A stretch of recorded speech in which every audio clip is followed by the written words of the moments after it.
Good morning students. आज आपको मैं रेस्पिरेशन के बारे में पढ़ाने वाली हूँ। Class 10th NCERT book chapter number 6 life process जय प्रक्रम। ओके,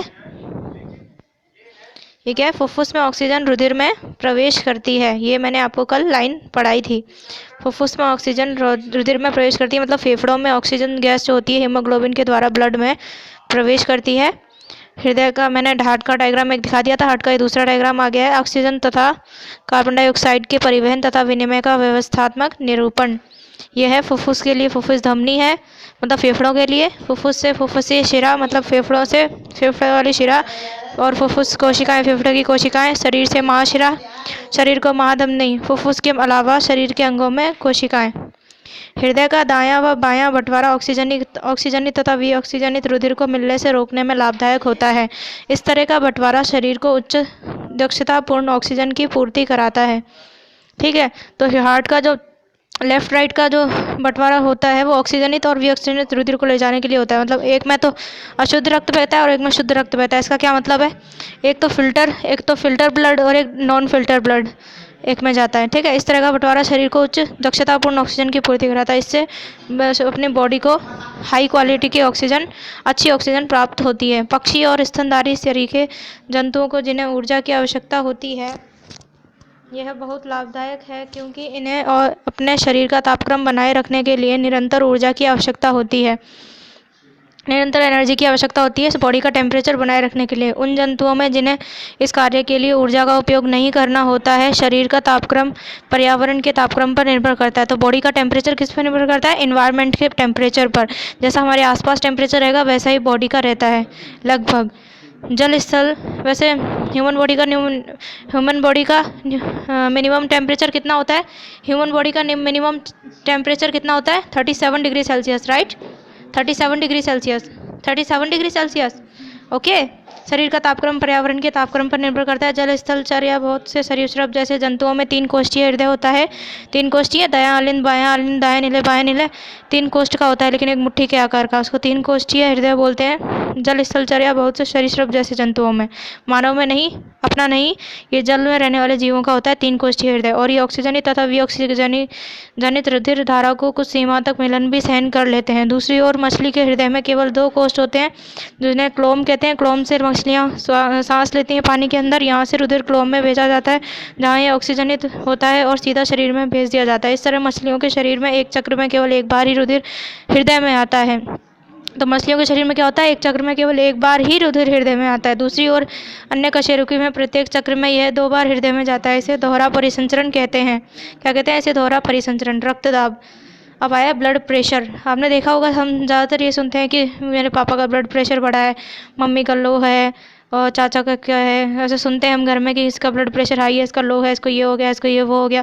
तो ये रक्तदाब के बारे में। ब्लड प्रेशर रुधिर वाहिकाओं की भित्ति के विरुद्ध जो दाब लगता है उसे रक्तदाब कहते हैं। मतलब जिन वाहिनियों में हमें अगर ब्लड बहना है तो ब्लड हमारे शरीर में खुला थोड़ी ना बहता है, ये नसों में बहता है। तो नसें होती हैं धमनी और शिरा, इन्हें वो कहते हैं वाहिकाएं, जिनमें ब्लड बहता है। तो रुधिर वाहिकाओं की भित्ति के विरुद्ध जो दाब लगता है उसे रक्तदाब कहते हैं। जिसमें ब्लड बहता है, ब्लड की वेसल्स में जो प्रेशर लगता है उसे ब्लड प्रेशर कहते हैं, रक्तदाब कहते हैं। यह दाब शिराओं की अपेक्षा धमनियों में बहुत अधिक होता है। धमनियों में अधिक होता है, शिराओं में कम होता है।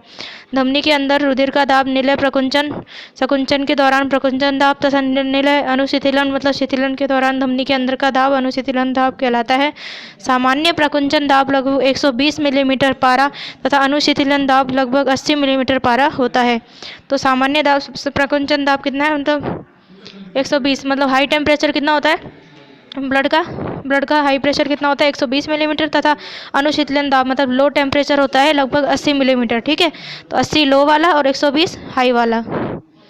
ओके, ये देखो डायग्राम दे रखा है। रक्तदाब 120, 80, 100। तो हमारे डॉक्टर बोलते हैं ना कि 80 और 120 होना चाहिए। तो उसी के अकॉर्डिंग नापा जाता है कि आपके ब्लड प्रेशर कहाँ जा रहा है। 80 से नीचे है या 120 से ज़्यादा है तो हाई ब्लड प्रेशर, और 80 से कम है तो लो ब्लड प्रेशर हो जाता है। ये बात होती है। तो रक्तदाब 120, 80। अनुशीतलन मापा जाता है रफ। इसमें कैसे मापा जाता है? डॉक्टर की तरह वो दिखाया गया है चित्र में। तो रबर कफ वायु से फूल गया है, ये होता है ऐसा। ब्लड प्रेशर की मशीन डॉक्टर के पास होती है, इसको कहते हैं स्फेग्मोमेनोमीटर। इस मशीन को क्या कहते हैं? स्फेग्मोमेनोमीटर। ये रबड़ का कफ लगा होता है, वायु से फूल जाता है, पहले फिर पट्टी बांध देते हैं, नसों में फिर दाब पड़ता है। कफ में दाब 120 से ऊपर, 120 दिखा रखा है, धमनी बंद है।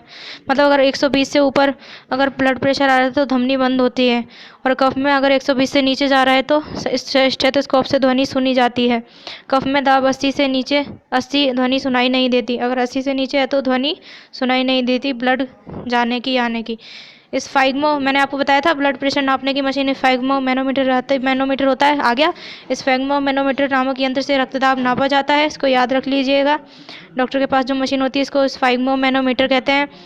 उच्च रक्तदाब को अति तनाव भी कहते हैं, और इस कारण धमनियों का सिकुड़ना इससे रक्त प्रवाह में प्रतिरोध बढ़ जाता है, इससे धमनी फट सकती है तथा आंतरिक रक्त स्रवण हो सकता है। मतलब तो हमें ज़्यादा गुस्सा नहीं करना चाहिए, हमें गुस्से को कंट्रोल रखना चाहिए जिससे धमनी फटे नहीं, क्योंकि हाई ब्लड प्रेशर में धमनियों पर ज़्यादा दाब पड़ता है, इसलिए इसे हाई ब्लड प्रेशर कहा जाता है। आंतरिक रक्त स्रवण हो सकता है। नलिकाएं, रुधिर वाहिकाएं। धमनी वे रुधिर वाहिकाएं हैं जो रुधिर को हृदय से शरीर के विभिन्न अंगों तक ले जाती हैं। तो धमनी क्या होती है? ऐसी रुधिर वाहिकाएं हैं जो रुधिर को हृदय से पूरे शरीर के अंगों में लेकर जाती है। तो शिरा उसकी उल्टी हो जाएगी, क्या होगी? शिरा सभी अंगों से हृदय की तरफ रक्त को लाएगी, ठीक है। तो धमनी की भित्ति मोटी तथा लचीली होती है क्योंकि रुधिर हृदय से उच्च दाब से निकलता है। शिराएं विभिन्न अंगों से रुधिर एकत्र करके वापस हृदय में लाती हैं। उनमें मोटी भित्ति की आवश्यकता नहीं है क्योंकि रुधिर में दाब होता है, बल्कि उनमें रुधिर को एक ही दिशा में प्रवाहित करने के वाल्व होते हैं। किसी अंग या ऊतक तक पहुंचकर धमनी उत्तरोत्तर छोटी छोटी वाहिकाओं में विभाजित हो जाती है जिससे सभी कोशिकाओं से रुधिर का संपर्क हो सके। सबसे छोटी वाहिकाओं की भित्ति एक कोशिकीय मोटी होती है और रुधिर एवं आसपास की कोशिकाओं के मध्य पदार्थों का विनिमय इस पतली भित्ति के द्वारा ही होता है। केशिकाएं तब आपस में मिलकर शिराएं बनाती हैं तथा रुधिर को अंग या ऊतक से दूर ले जाती हैं। तो सिंपल सी बात यह है कि धमनी और शिराओं के बारे में बताया गया। नलिकाएं, रुधिर वाहिकाएं जिनमें ब्लड बहता है उनके बारे में बताया गया, धमनी और शिरा। तो धमनी वे रुधिर वाहिकाएं जो रुधिर को हृदय से शरीर के सभी भागों में लेके जाती हैं, और शिराएं क्या करती हैं? उल्टा करती हैं। शिराएं सभी अंगों से रुधिर को लाती हैं और हृदय तक वापस लाती हैं। धमनी की भित्ति मोटी होती है तथा लचीली होती है क्योंकि रुधिर हृदय से उच्च दाब से निकलता है। रुधिर हृदय से उच्च हाई प्रेशर से निकलेगा तो धमनी में जाता है, तो धमनी शरीर से सभी भागों में ले जाती है, तो इस पर उच्च दाब पड़ता है। तो इसकी भित्ति कैसी होती है? मोटी तथा लचीली, ठीक है।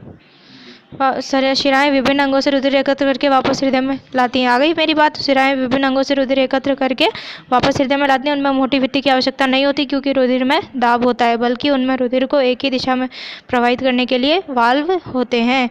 किसी अंग या ऊतक तक पहुंचकर धमनी उत्तरोत्तर छोटी छोटी वाहिकाओं में विभाजित होती है जिन्हें कोशिकाएं कहा जाता है, जिससे सभी कोशिकाओं से रुधिर का संपर्क हो सके। सबसे छोटी वाहिकाओं की भित्ति एक कोशिकीय मोटी होती है और रुधिर एवं आसपास की कोशिकाओं के मध्य पदार्थों का विनिमय इस पतली भित्ति के द्वारा ही होता है, शिरा के द्वारा होता है।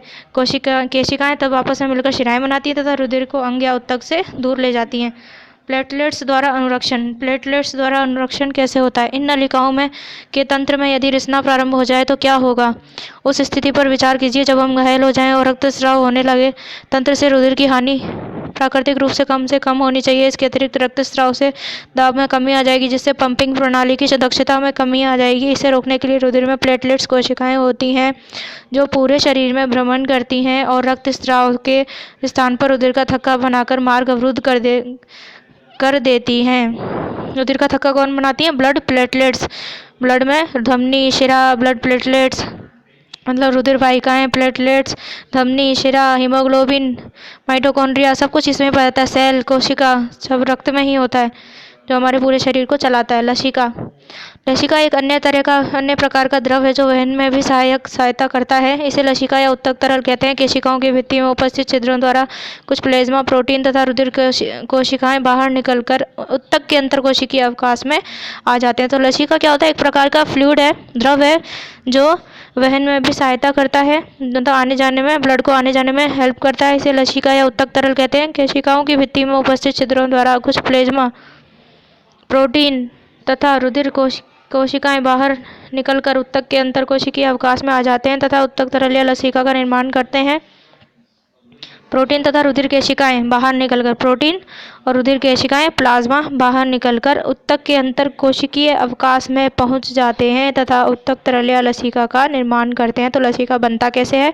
कोशिकाओं की भित्ति होती है। केशिकाओं जो फेफड़ों में केशिकाएं होती हैं, फेफड़ों में जो वाहिकाएं होती हैं उनसे जो कुपिकाएं बनती हैं उन्हें केशिकाएं कहा जाता है। और सेल क्या होती है? किसी भी अपने पूरे शरीर की छोटी से छोटी इकाइयाँ जो सेल होती है, कोशिका होती है, ठीक है।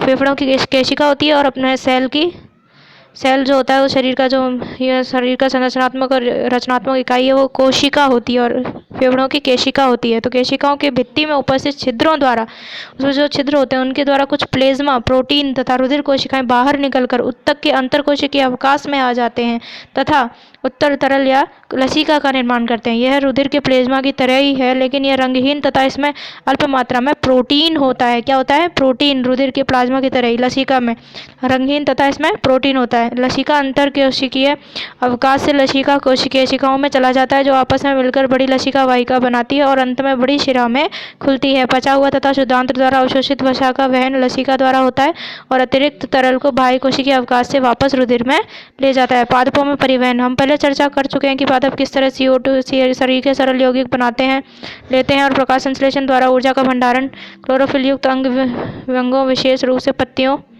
में करते हैं। पादप शरीर के निर्माण के लिए आवश्यक सामग्री अलग से प्राप्त की जाती है। पौधों के लिए नाइट्रोजन, फास्फोरस तथा दूसरे खनिज लवणों के लिए मृदा निकटतम तथा प्रचुरतम होते हैं। तो पौधों के लिए क्या चाहिए होती है? नाइट्रोजन, फास्फोरस तथा दूसरे खनिज लवणों के लिए मृदा निकटतम तथा प्रचुरतम स्रोत है। इसलिए इन पदार्थों का अवशोषण जड़ों द्वारा जो मृदा के संपर्क में रहते हैं किया जाता है। यदि मृदा के संपर्क में आने वाले अंगों में तथा क्लोरोफिल युक्त अंगों में दूरी बहुत कम है तो ऊर्जा व कच्ची सामग्री पादप शरीर के सभी भागों में आसानी से विस्तृत हो सकती है। अगर मृदा के संपर्क में आने वाले अंगों में क्लोरोफिल युक्त अंगों में दूरी अगर कम है, क्लोरोफिल लाने वाले जो अंग है अगर वो दूरी कम है, तो ऊर्जा व कच्ची सामग्री पादप शरीर में अच्छे से सभी भागों में आसानी से विस्तृत हो सकती है। यदि पादप शरीर की अभिकल्पना में परिवर्तन के कारण ये दूरियां बढ़ जाती हैं तो पत्तियों में कच्ची सामग्री तथा जड़ों में ऊर्जा उपलब्ध कराने के लिए विसरण प्रक्रम पर्याप्त नहीं होगा। ऐसी परिस्थिति में परिवहन की एक सुदृढ़ प्रणाली आवश्यक हो जाती है। विभिन्न शरीर अभिकल्पना के लिए ऊर्जा की आवश्यकता भिन्न होती है। विभिन्न शरीर अभिकल्पना के लिए ऊर्जा की आवश्यकता भिन्न होती है। पादप प्रचलन नहीं करते हैं और पादप शरीर का एक बड़ा अनुपात अनेक उत्तकों में मृत कोशिकाओं का होता है। इसके परिणाम स्वरूप पादपों को कम ऊर्जा की आवश्यकता होती है तथा वे अपेक्षाकृत धीमे वहन तंत्र प्रणाली का उपयोग कर सकते हैं। धीमे वहन तंत्र प्रणाली का क्यों? क्योंकि हमें तो बाहर से खाना पीना चाहिए, लेकिन पौधे तो अपना खुद ही बना लेते हैं, इसलिए उनको धीमे वहन तंत्र प्रणाली का उपयोग कर सकते हैं। पौधे जिन दूरियों पर परिवहन तंत्र का प्रचालन कर रहे हैं, लंबे वृक्षों में वे बहुत अधिक हो सकती हैं। पादप वहन तंत्र पत्तियों से भंडारित ऊर्जा युक्त पदार्थ तथा जड़ों से कुछ कच्ची सामग्री का वहन करेगा। ये दो पथ स्वतंत्र संगठित संचालन नलिकाओं से निर्मित है। एक जाइलम है जो मृदा से प्राप्त जल और खनिज लवणों को वहन करता है। जाइलम क्या करता है? मृदा से प्राप्त जल और खनिज लवणों को वहन करता है। मृदा से जल और खनिज लवणों को लेगा और पूरे पौधे में पहुंचाता है। ठीक है। और दूसरा फ्लोएम क्या होता है? पत्तियों से जहाँ प्रकाश संश्लेषण के उत्पाद संश्लेषित होते हैं, मतलब पत्तियों से जो भोजन बनता है उसे फ्लोएम पौधे के अन्य भागों तक पहुंचाता है। तो जाइलम और फ्लोएम उत्तक हैं पौधों के। तो जाइलम क्या करता है? यह मिट्टी से प्राप्त होने वाले जल और खनिज लवणों को ले जाता है और पौधे के शरीर सभी भागों में पहुंचा देता है। कौन? जाइलम पहुंचा देता है पौधे के सभी भागों में जल और खनिज लवणों को, मृदा से लेकर, मिट्टी से लेकर। और दूसरा फ्लोएम क्या उल्टा करता है? पत्तियों में जो भोजन बनता है, जहाँ प्रकाश संश्लेषण के उत्पाद बनते हैं, उसे पौधे के अन्य भागों तक कौन ले जाता है? फ्लोएम ले जाता है। तो हम इन उत्तकों की रचना विस्तार से कक्षा 9 में पढ़ चुके हैं। ये 10वीं क्लास की है। जल का परिवहन।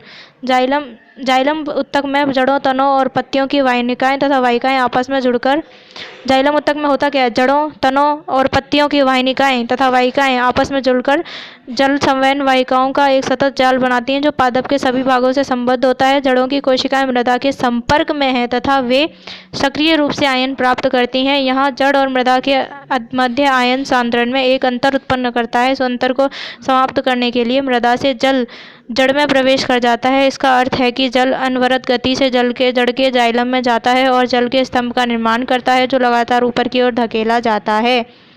जो जाइलम की बात चल रही है, तो जाइलम मिट्टी से सभी खनिज लवणों, जल, प्रकाश, जड़ों, तनों और पत्तियों की वाहिकाओं तथा वाहिनिकाएं आपस में जुड़कर एक संवहन वाहिकाओं जैसा जाल बन जाता है जाइलम का, जो पूरे पौधे में जल, खनिज, लवण पहुंचाता है। ठीक है। मृदा के संपर्क में रहते हैं, फिर सक्रिय रूप से आयन प्राप्त करती हैं। जड़ और मृदा के मध्य आयन सांद्रण में एक अंतर उत्पन्न हो जाता है। इस अंतर को समाप्त करने के लिए मृदा से जल जड़ में प्रवेश कर जाता है। इसका अर्थ है कि जल अनवरत गति से जड़ के जाइलम में जाता है। जल होता है अनवरत मतलब कंटिन्यू जाता है जड़ के जाइलम में और जल के स्तंभ का निर्माण करता है और लगातार ऊपर की ओर धकेला जाता है। जो हम आमतौर पर पादपों की ऊंचाई देखते हैं, यह दाब जल को वहां तक पहुंचाने के लिए स्वयं में पर्याप्त नहीं है। पादप जाइलम द्वारा अपने सबसे ऊंचाई के बिंदु तक जल पहुंचाने की कई और युक्ति करते हैं। आज के लिए इतना ही, फिर नेक्स्ट पेज में आपको कल पढ़ाऊंगी, नहीं नेक्स्ट वीडियो में, कल नहीं नेक्स्ट वीडियो में पढ़ाऊंगी। Please student support me, like this video, subscribe and share. आपको अगर अच्छा लग रहा है मेरा पढ़ाना तो ज़रूर बताइए कमेंट में।